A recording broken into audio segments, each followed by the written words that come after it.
And we have the goat in the house, baby. Oh, We have Dr. Robert Morse looking so good. Looking thanks, so Jack. good. Can you please remind us how old are you, Dr. Morse? 75, almost 76, going You look toward my 80. you look amazing.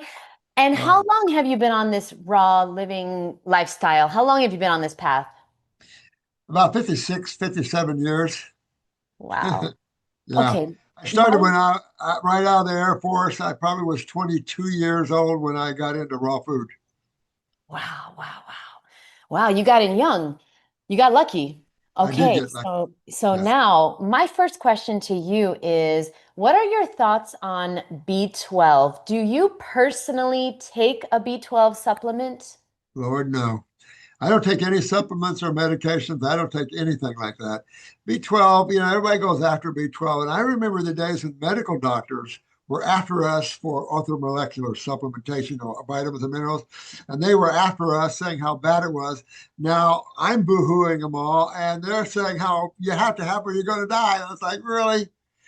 I was sitting in Shania Twain's mansion in Switzerland one day talking to the president of baby food section of Nestle's. And Nestle's is the largest manufacturer of foods on the planet, probably.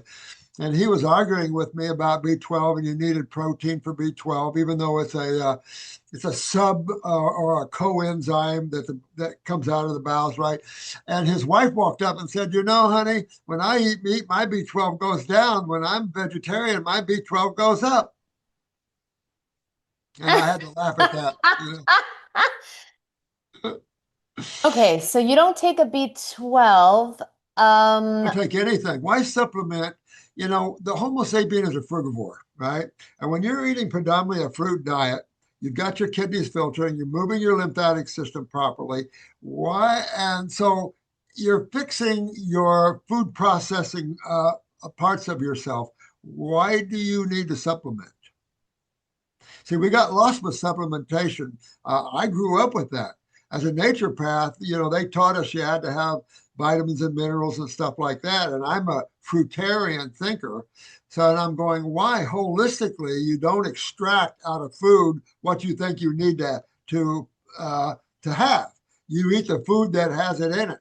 But you first have to learn that you have to digest properly, you have to absorb properly, you have to utilize properly, and then you have to remove the byproducts from all of this. And most humans are not doing any of these well. so I mean, yeah, you just said the way, the secret that everybody's looking for. So question, why do you think some people can stick to a healthy plant-based diet and some people seem to really struggle?